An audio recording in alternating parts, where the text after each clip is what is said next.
Assalamualaikum warahmatullahi wabarakatuh.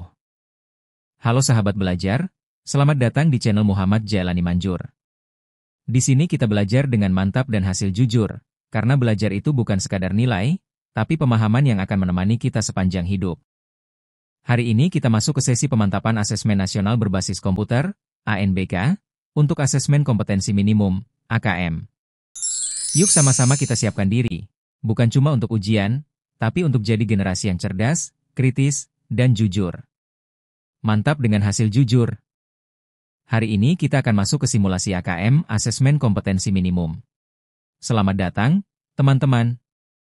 Langkah awal, silakan ketik nama kalian masing-masing di kolom yang tersedia.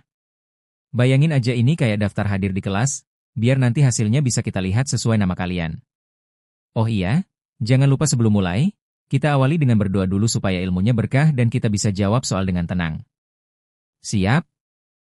Yuk kita mulai. Nah, sekarang kita masuk ke tampilan konfirmasi data. Di sini, teman-teman tinggal ketik nama lengkap kalian. Pastikan ejaannya benar ya, biar nanti nggak ketukar sama nama orang lain. Lanjut, isi tanggal lahir kalian. Ingat, urutannya sesuai format yang diminta di layar. Terakhir, jangan lupa masukkan token yang sudah dibagikan. Token ini ibarat kunci untuk membuka soalnya, jadi tanpa token, kita nggak bisa mulai.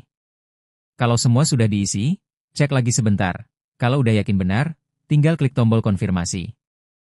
Dan, kita siap lanjut ke soalnya. Oke, semua data sudah beres? Nama sudah, tanggal lahir sudah, token juga sudah masuk. Mantap! Sekarang, yuk kita mulai. Teman-teman tinggal klik tombol, mulai, di layar, dan kita akan langsung masuk ke soal pertama. Ingat, kerjakan dengan tenang, baca soalnya pelan-pelan, dan nikmati proses belajarnya. Baiklah langkah pertama yaitu, bacalah teks cerita berikut. Dengan judul Nenek, Ani, dan Secarik Batik. Di dalam bilik rumah yang sederhana, seorang nenek tampak sedang mengajari cucunya untuk membatik. Ani, begitu nama panggilan cucu nenek, begitu takjub melihat gerakan-gerakan tangan neneknya yang masih saja cekatan meskipun usianya sudah tak lagi muda. Semangat nenek seolah tak pernah luntur. Nenek memegang canting dengan sangat hati-hati. Dia menggoreskan tetes-tetes cairan coklat kental yang keluar dari canting ke secarik kain putih. Peluh di tubuh nenek nyaris membuat pakaiannya basah kuyup. Karena sudah mulai lelah, nenek memutuskan untuk beristirahat. Melihat nenek hendak meletakkan canting, Ani tiba-tiba berkata padanya, "Nenek istirahat dulu. Biar aku yang membatik. Aku juga ingin belajar agar bisa pandai membatik seperti nenek." Nenek tersenyum melihat kesungguhan cucunya yang ingin belajar. Dengan rasa bahagia, nenek menyerahkan canting itu kepada Ani. "Iya, tapi hati-hati.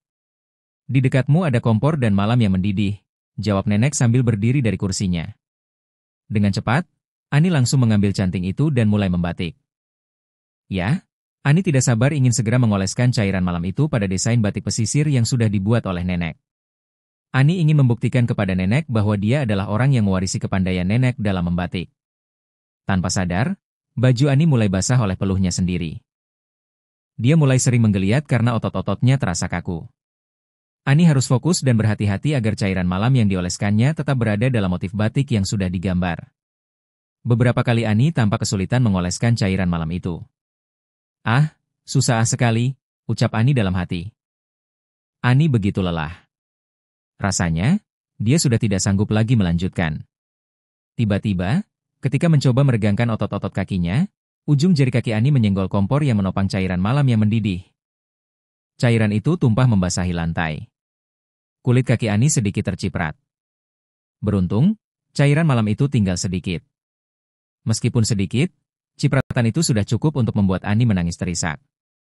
Nenek yang sedang berada tidak jauh dari situ bergegas menolong Ani. Setelah mengobati luka Ani, nenek berkata, "Ani, membatik itu butuh kesabaran dan ketekunan. Untuk menghasilkan batik yang bagus, kita tidak bisa mengerjakannya dengan buru-buru. Kita harus bisa menikmati proses membatik." Dengan rasa bersalah, Ani menjawab, "Maaf, nenek. Tadi, aku tidak sabar ingin segera menyelesaikannya." Aku juga memaksakan diri untuk tetap membatik meskipun sudah lelah. Jadinya, aku malah menumpahkan malam.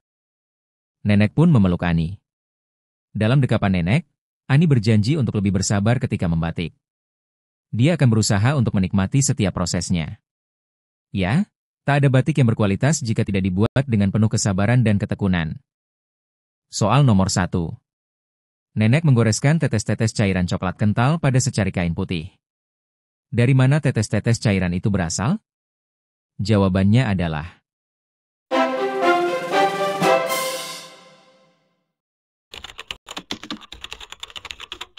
berasal dari canting. Bayangin adegannya dulu, ada nenek lagi bikin batik. Dia megang canting, alat kecil kayak sendok mini dengan ujung lancip, terus dari situ keluar tetes-tetes cairan coklat. Nah, cairan itu kan malam batik yang dipanaskan, dan alat yang bikin bisa netes ya si canting ini. Jadi sumber tetesannya adalah canting.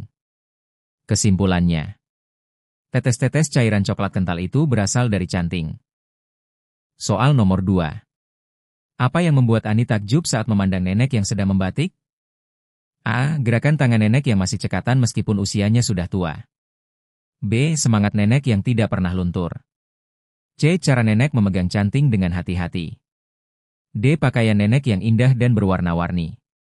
Jawabannya adalah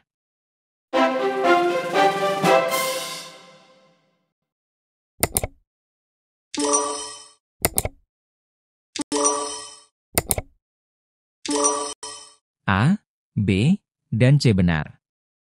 Oke, coba kita ingat adegannya. Ani ngelihat neneknya lagi ngebatik. Ada 3 hal yang bikin dia takjub.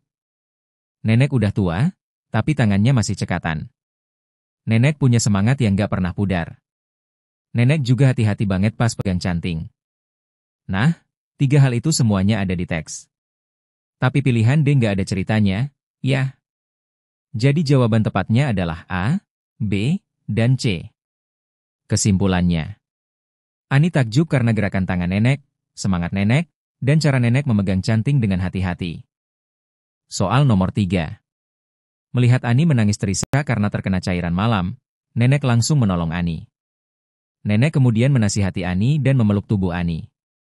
Bagaimana sifat nenek yang tergambar dalam kutipan dan isi cerita tersebut? Klik pada pilihan benar atau salah untuk setiap pernyataan berdasarkan teks. A. Nenek adalah sosok yang penyayang. B. Nenek sosok yang pekerja keras. C. Nenek memiliki sifat yang sangat sabar. Jawabannya adalah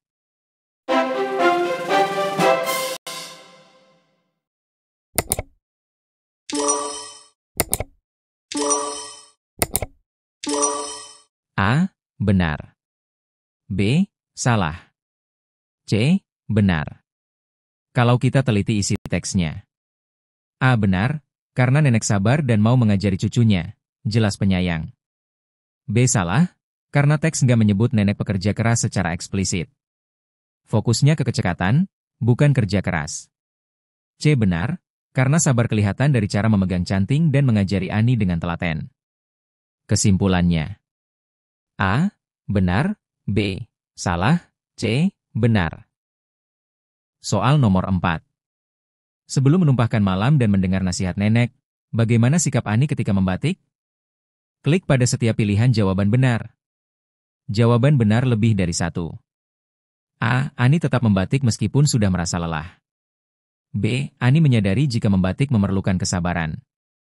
C. Ani begitu menikmati setiap proses dalam membatik. D. Ani ingin segera menyelesaikan olesan malam pada kain. Jawabannya adalah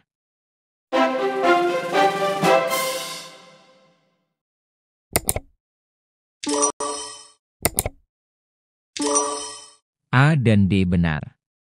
Coba ingat lagi cerita tadi. Sebelum ditegur nenek, Ani membatik sambil kelelahan dan pengen cepat-cepat selesai.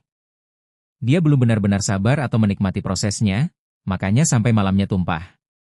Jadi, dari 4 pilihan, yang benar cuma A dan D. Kesimpulannya, Ani saat itu capek tapi maksa lanjut dan pengen cepat selesai. A dan D benar. Soal nomor 5. Bagaimana sikap Ani setelah mendengar nasihat nenek tentang proses pembuatan batik? Klik pilihan benar atau salah untuk setiap pernyataan sesuai isi teks. A. Ani akan lebih bersabar dalam membatik. B. Ani akan berusaha menikmati proses membatik.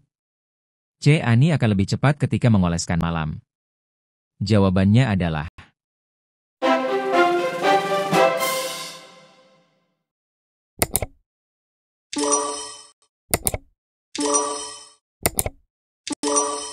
A. Benar. B. Benar. C. Salah. Kalau diingat dari cerita, setelah ditegur nenek, Ani mulai sadar kalau membatik itu butuh kesabaran dan harus dinikmati prosesnya. Jadi, A. Benar, karena sikap Ani jadi lebih sabar. B. Benar, karena dia berusaha menikmati proses membatik. C. Salah, karena nggak ada niat jadi lebih cepat, justru lebih hati-hati. Kesimpulannya, A dan B benar, C salah. Soal nomor 6. Mengapa pemilihan gambar pada teks sudah sesuai dengan isi teks? Klik pada setiap pilihan jawaban benar. Jawaban benar lebih dari satu. A. Terdapat malam yang mendidih dalam wajan. B. Tampak seorang nenek yang sedang membatik. C. Tersaji pemandangan dalam bilik rumah yang mewah. D. Teroles cairan malam berwarna putih pada secari kain coklat. Jawabannya adalah